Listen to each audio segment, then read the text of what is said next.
morning. How's everybody doing out there? It's we're a minute early, so let's give our boy some time. Lance, he texted me he was chasing cows around. He had a cow break loose out there on his Tampa farm. So crazy shit happening this morning. It's not just in the stock market. We're getting a little bit of a relief rally in the future so far, but we'll see if it holds up. The cash open is always crucial. What happens when you have a big futures move before a stock market's been open? Oh, no, I can't hear. Hey, Lance, what's up? I was just telling these guys something about the futures. So when the cash market opens, the way it works is the futures say that the S&P 500 should be up 1% or whatever, but the S&P 500 is 500 stocks that all have their own separate price discovery, right? So there's these guys called arbitrageurs that sit out there and they go, all right, I see the S&P in real time has only indicated that it's going to be up 0.5%, but the future's up 1%. So they'll short the futures, buy the stocks. But sometimes the stocks are still so for sale that the futures are totally incorrect, and then they just smash them. So that's why you got to wait for cash open at least first half hour to see what's up. Anyways, what's up, Lance? How are you? Got my oatmeal, was chasing cows all morning. So it's been a little bit of a rough morning. It's better than chasing the dragon like I did all weekend. You could hear it in my voice. Well, I never mind. Well, you were up in Nueve. I was in my old stomping grounds, the city, NYC. Where did you go in New York specifically? I was in the West Village for a meeting, for a nice dinner, nice Italian dinner, and then I was in Midtown. Italian? Yeah. Do y'all know do the people in the chat know Fausto? I don't know. I mean, maybe some people do. So. We were in Vegas with him. It's a good dude. It's a good dude. I was up there. Yeah, Fausto. I wasn't up there in particular. I was up there. I had a party. Oh yeah, you had stuff going on, but you ran into him, right? Yeah, I wanted to see him. So it was a lot of fun, but it was so damn cold. It was so damn cold. People were like, I was looking at people and I was like, how do you live like this? Like, how do you know that, like, the South, like the Sun Belt exists and you can work from anywhere and the internet works? Bro, it's so hot over here. It's miserable to go outside during the day now already.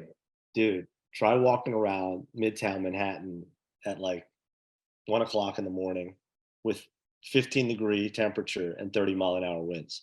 It doesn't matter what you're wearing. It doesn't matter. The wind goes straight through it. Nope. This girl was sending me pictures of her back in Wisconsin or her like family's lodge. Yeah. You can't move. Like the cars, bro, the cars all snow. I'm like, so what do? You can't leave the house. Like, play board games. I'm like, if I was playing board games for a week, I'd pull my hair out. I go crazy. You know what's funny about the city is the coldest nights are the nights where the bars are the most packed. Like the streets are empty, but you walk into like a restaurant or a bar, and it's like shoulder to shoulder packed on the coldest nights.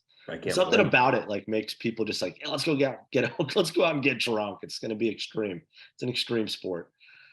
So pretty funny. Can't blame them. Nah, it's all good. It's all good. What I was drinking last night? What's that? You're gonna laugh at this. A cognac.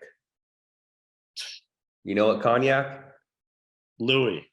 No. Oh, I wish. I had Louis this weekend, bro. You had really? Oh, I'm jealous. Yeah, one of my best friends, his daughter had a bat mitzvah. That's why I flew up there. And he had his grandfather gave him a bottle at his bar mitzvah 30 years ago. 30-something years ago. And he's like, you open this for your kids. And so he opened it and he had like all his best friends and his family drinking it with him. It was pretty honest. I was already tanked, so I didn't know what the hell was going on. Oh, no. Put me into orbit. That's like $275 a half shot. You're looking at basically $500. It's $4,000 for a bottle, $5,000, something like that. Something to that effect. I think at Costco it's $3,500 or $4,500. They have it at Costco, huh? Costco reports this week. Sometimes they do. Sometimes they do. Costco's been slammed. I go there probably once a week or every other week. They actually have good liquor. I had Henny. And Henny. I did you used to smoke a always, black and mild with that? You smoke a black and mild with and the you know, Henny? I went to a very I went to an F high school, Chamberlain. It was a D and F.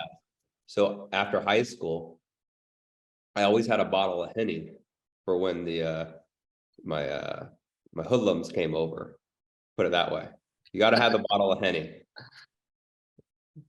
But yeah, I had some Henny and I was like, man, this is too much. Like you can't drink Henny. You sip it and it's I think Louis is probably the opposite experience of Henny. Louis is like ultra smooth, right? Henny lights your fire, gives you a little bit of fire, right?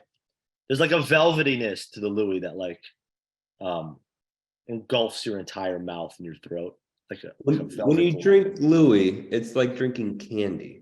Like think Right. of like a Jolly Rancher, Starburst, all That's mint. right.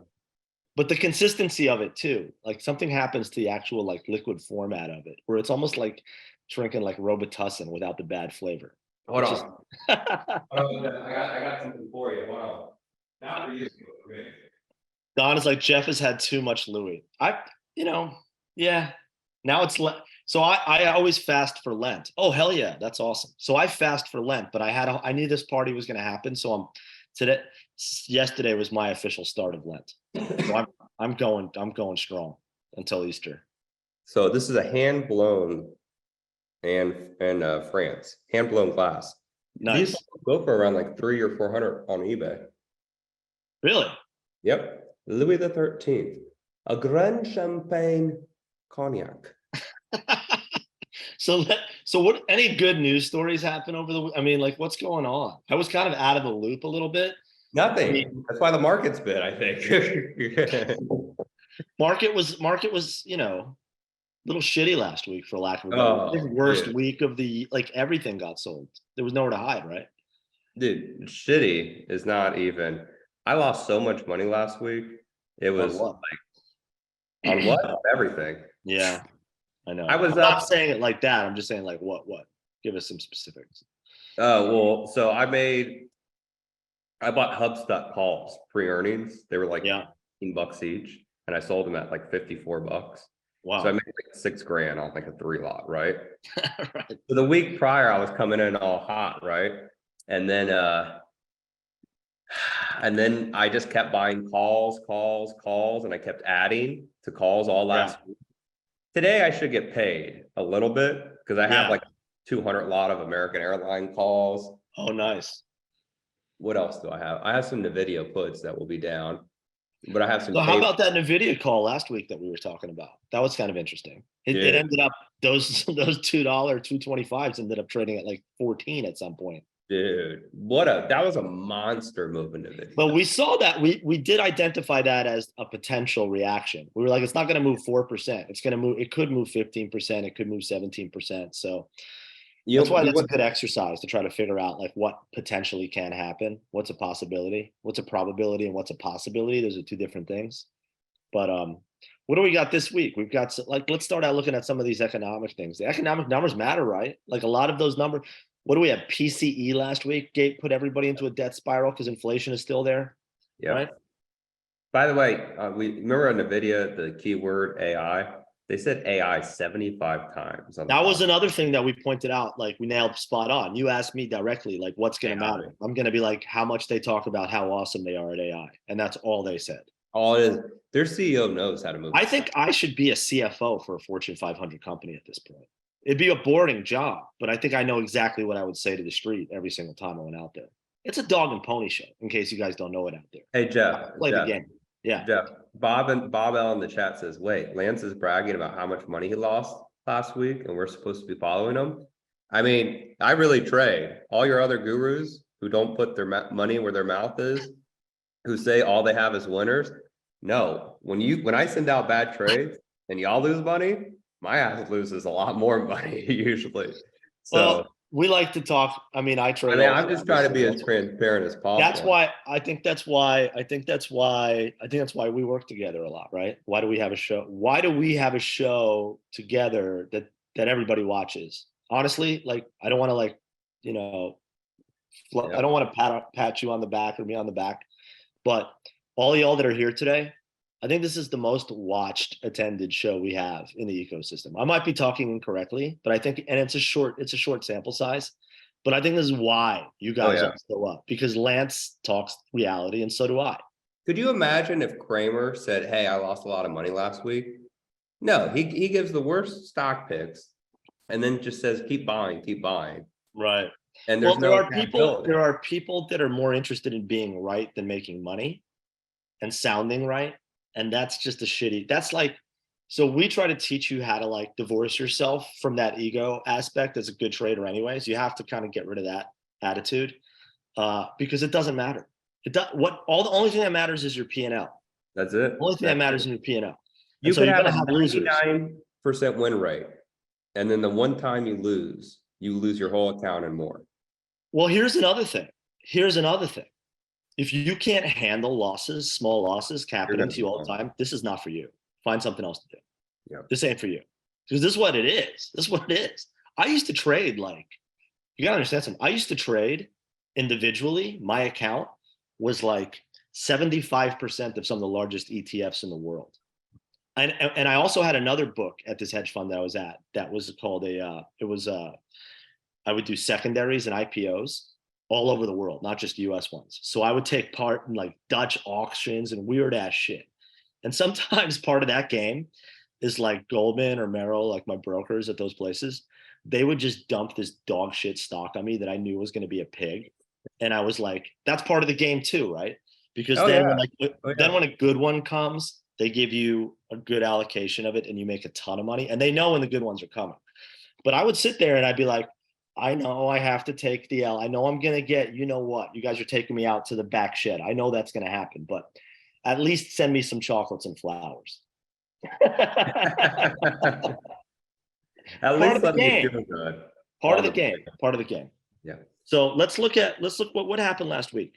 We had this PCE came in like super hot, right? They were expecting 3.9% and they got 4.3%. Super hot. Yeah. Like this is supposed to be going down if Jay Powell's thing is Well, working, right? they did admit over the weekend that we'll never go back to 2% inflation, and then all the ex-Fed heads said there's no soft landing. Remember the whole narrative, Yeah, transitory yeah, inflation? They said that was just BS. yeah. There was some news out over the weekend that, hey, yeah, it is out of control, and then these numbers, from last week basically prove that there is no They don't have a inflation. plan. They don't know what the hell they're doing. They're winging it, right? They hope it works. It might not work. It's not like, firefighters showing up at your house and they know that they can either put some fires out or they can't. They know what's possible.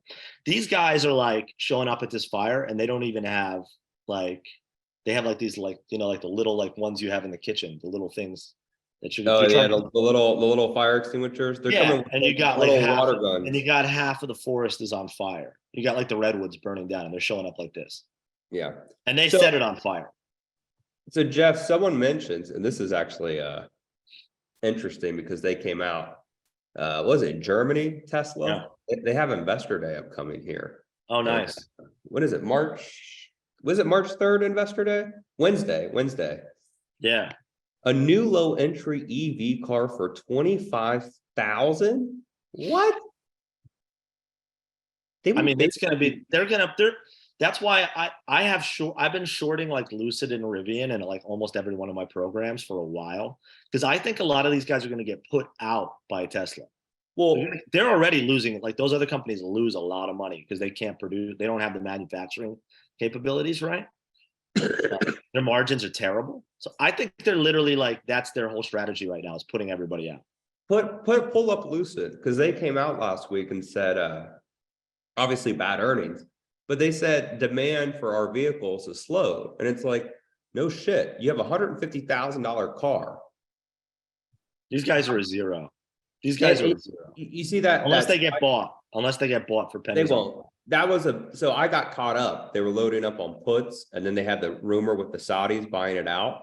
That's when it had that big spike and the stock got halted a few times. Yeah. I got caught in it. Obviously, I should have held my puts, but yeah, that was the last kind of pump job in Lucid. I think the These stock, guys are still worth $15 billion as a company, as a market cap. Their value is 15 billion with a B dollars, right? and how many vehicles have they delivered? Probably 5,000. I'm looking at how much they make. So if we look at like in 2020, these are their sales. 600 million in sales last year. They had a $15 billion market cap on that. They're hoping to sell 1.7 billion this year. Yeah, worldwide. right. Yeah, right. Who's going to pay 150 grand for a car? I just got my mom a Tesla, actually. Here's a little ticker. It came in yesterday. And you know how much it costs? How 57. much? For a nice SUV, 57. So think about, geez. Total price. Yeah, that's good. That's nice. You could buy 3 Tesla Model Y SUV with a 3rd row seat or 1 Lucid car. Look at this, dude. Ford. So I just showed you Lucid in 2022 had 500 million, $600 million in sales, and they're $15 billion company. Ford had 149 billion last year, right? What's Ford's market cap? 47 billion. So they had 30 times the amount of sales, and they're only worth 3 times the amount in value as Lucid. Lucid's a zero. Something's broken in that. Something's totally broken in that. I'm sorry. I'm not really fundamental, but I like to think about that stuff sometimes. Just look at that. Lisa said Lucid delivered 4,369 cars. I mean, that's not it. That's a startup at a $15 billion valuation, Lance. And 125 in 2021. Think about, so let's say you're one of the 5,000 people who own the car. Mm-hmm. You're going to charge it. That was the big news over the weekend too, or last week, was all the EV chargers. Because Tesla's letting the supercharger do other vehicles. You can't charge. Let's say you spend 150 on the new Hummer. You can't charge it anywhere. It's going to take you 8 hours to charge it at the mall or whatever. That's why Tesla deserves their valuation, with all due respect. They have patent on everything important in EV. Cybertruck, Starlink, crazy ass Musk. That's why they deserve. That's why they deserve a premium for being the first and the best and the ones that own all the technology, right? That's why it's a technology play more than a car company. It is. Lucid is still a car company. Lucid doesn't have any of those patents.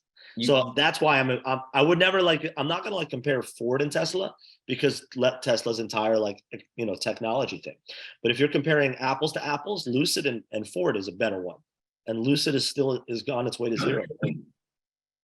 Do you think there's anything you could short right now? Or you think shorting is still just a risky mess? Because I know that was a stock that I showed you, that stock in particular, because I think if that stock pops back up to 9.5 this week or something, close to 10, you could buy some puts there. I don't want to short it today. I think let's look at macro. Let's look at the big picture. You want to look at the NDX for a second? Let's look at the Nasdaq. Nasdaq's leading, right? So I always like to think about all right, how much should a bounce be worth off this sell-off, right? So we were up here, when everybody was let's go back to the club and order ace of spades back at the beginning of February. We were close to 13,000, right? Yeah, I remember talking to Jeff and he goes, dude, I feel rich. And I go, I feel rich too. All my DraftKings was up over $20, all that stuff. Well, I thought to myself, everyone's starting to feel that again. And the Fed doesn't want you to feel that way. The Fed doesn't want you to feel okay, this is okay. I might have a shot at this. This might be all right. And I'm talking about the long-term positions, just your investment holdings and stuff like that, not trading accounts. And so I'm looking at the Fed. I'm thinking these guys don't want people walking around feeling like they can splash the pot and take a $15,000, Caribbean vacation to St. Thomas for 3 days with the family. They don't want people like me getting those crazy ideas in their head. They want people on defense. They want people feeling poor. They want people out of work. They want people desperate. They do. They just do. So what I'm trying to say is, so we had this big sell-off, right? What was it, 8%, something to that effect? It felt a lot bigger. Felt a lot bigger because it was a lot bigger in certain names, right? In individual stocks, yeah. But let's say we bounce here. Let's say this week we bounce, and particularly to start March, by the end of the week. For me, I would expect the bounce to be back to the top of this channel here that was at the beginning, which would be around 12,450, give or take 4.5% as a rebound move. That would be a lower high. but I would expect that to be the type of bounce we'd have in the broader index. That's a big move, 4%. We're up about 1% this morning. I'm saying by the end of the week. That's huge. That's huge. It's possible. It wouldn't take us back to highs. Well, We'd still be 4% off the highs. It would be halfway back. And it would be this spot here that got us so excited at the beginning of February to begin with. you got to figure too, everyone got short last week. So the market keeps going up, those shorts got to unwind. Yeah. Yeah. So, but that being said, we have to see this open today. We have to see if it doesn't, fail. There's still a lot of retail earnings this week. We'll get into a couple of those in a second. But do we have any big economic numbers that might impact us this week? I got sidetracked. I wanted to figure that out. Let me look here. So someone posted earnings. PMI is tomorrow. That's not that big. Construction's kind of cool. Everybody's trying to see if the construction index is slowing down. ISM is very important on Wednesday. Wednesday. Yeah, 10 o'clock on Wednesday. Initial claims numbers. It's the weekly numbers. The jobs numbers matter. The big job number is next week. That's the monthly jobs. This is a weekly jobs. Kind of a slow data week. Not too crazy. ISM is going to matter the most this week, I think. That's the one to pay attention to. This one. So, because that's like a separate, these people are like a separate, the ISM people, they have a survey that they send manufacturers, which is actually more believable than the federal government's. Yeah. I don't believe any of the real economic numbers anymore. It's sad. I saw a political poll that said that more than 50% of Americans don't believe anything the government says. Anything. They don't believe anything the government says. That's a big problem, amigo. Dude, I was talking to I have a neighbor who's in the sheriff's office, and he was telling me how the mayor and the politicians lie so much on crime. Like they keep it all under wraps, especially Tampa, because the influx of money coming to Tampa and the New Yorkers and everyone in real estate. He's like, all they do is change codes. So our crime looks to be going down. He's like, really, dude, it's real bad. And I'm like, that's why the jobs number is such a cookbook too. Yeah. People stop working, they go on the government tote, they don't get counted into that thing. So we have 3.5% unemployment on about 2 million less people. So it's really like 10% higher. We have I'm looking, if you want to pull up the earnings calendar. It's in the trending thread. Right. Because I am looking at some earnings here. Yeah. Give me some names. But I think we've got OXY, one of my favorites. They're coming today. OXY's after the close today. Mm-hmm. What is Warren? Did he buy any more OXY, or is he just holding? Because he hasn't really added to it, which was it kind hasn't of been doing last shit. But he's big time. He's big time. He is big time. Pull up OXY, the chart. Hold on a second. Sorry.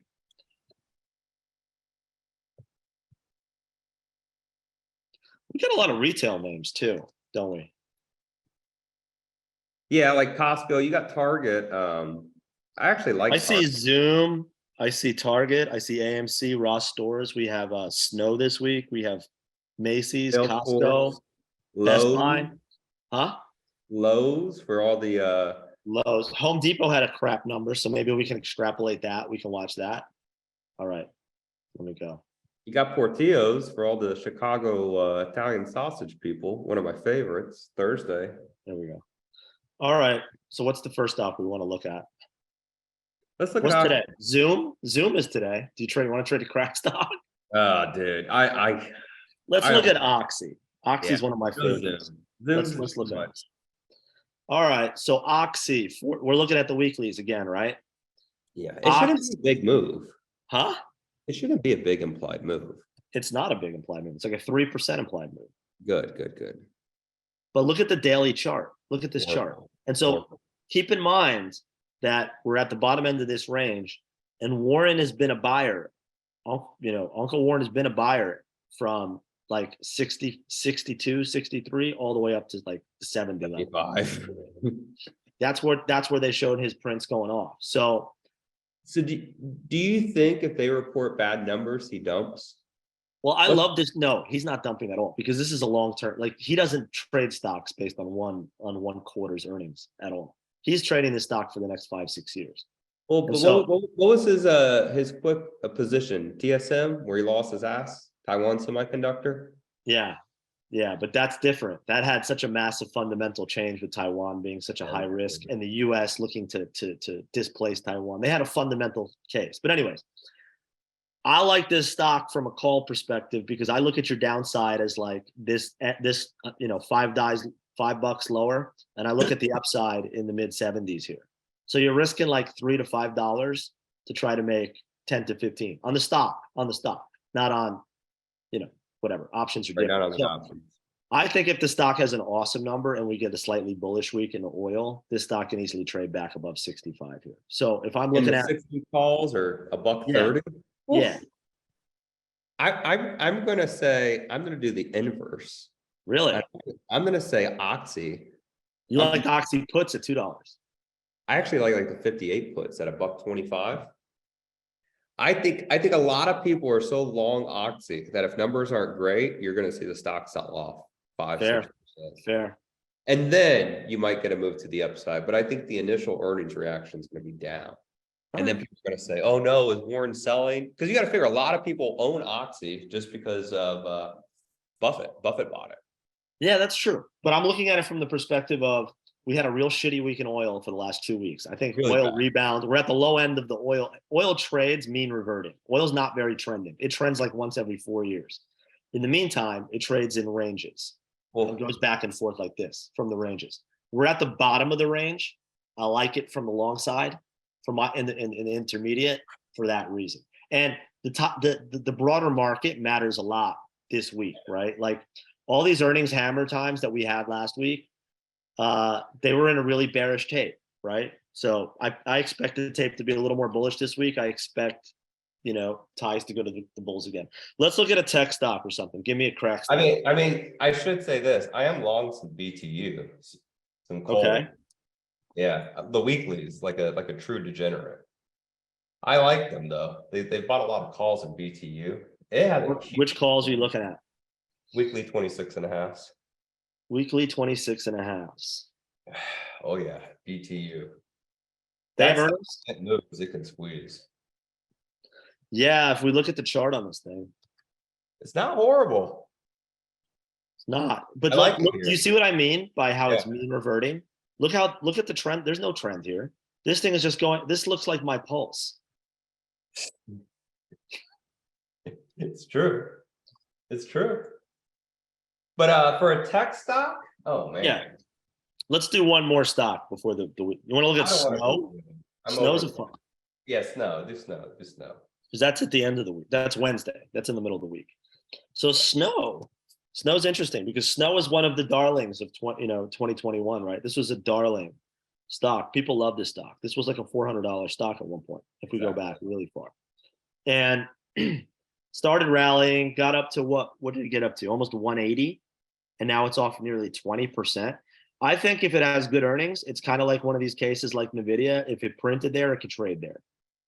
A lot of those kind of high growth Kathy Wood stocks like Roblox and all those, they had that huge move to the upside, and then they gave back almost all the gain just last week.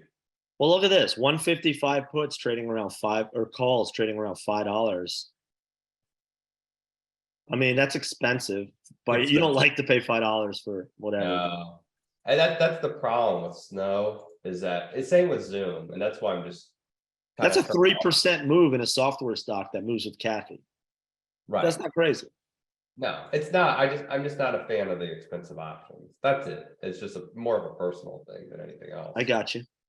But yeah, like I said, there's an outside shot that this thing could trade in the mid 170s again. So let's say you go really out of the money and do like super small size. Like one lot, two lot, whatever. One lot, two lot. That's all. I mean, that's all I want to risk. Usually I try not to risk more than like $500 for earnings. Yeah, I'd rather buy one of the 155s. You're not really getting much cheaper to go out $10 higher. Right. Anyways. Right. I gotta run. I got a lot. Yeah. Thank you all. Another awesome day. Let's have a great week, guys. Let's see what we got. Oh, drop the link for me before we go. I need to share this link. I've got a thing at 1 o'clock. I have a big trade setting up tomorrow. I do these index rebalances, Lance. MSCI is tomorrow. And I'm doing a training on that with a program that I have for people that don't know it. And I'm going to have another rebalance coming up in March too for the S&P 500. But tomorrow's the MSCI. There's like 7 or 8. There's 7 big moves happening in U.S. names alone. So watch my thing tomorrow if you want to learn something. LFG guys, have a great week. Sign up at the link that Sean just added. Stock just got a bit. All right, I will see it. Here's me getting distracted. Keep this room open so people can sign up for this thing. There we go. Yeah, that'd be smart. Oh, Dickens is sharing it. Yeah, perfect. All right, Lance. Have a great week. Thank you guys all for watching us once again. Take it easy. Oh yeah, appreciate it. I'm selling some meta here. Keep those cows in check, bro. Let's go. Always. I sold some meta. Oh, I got that one open.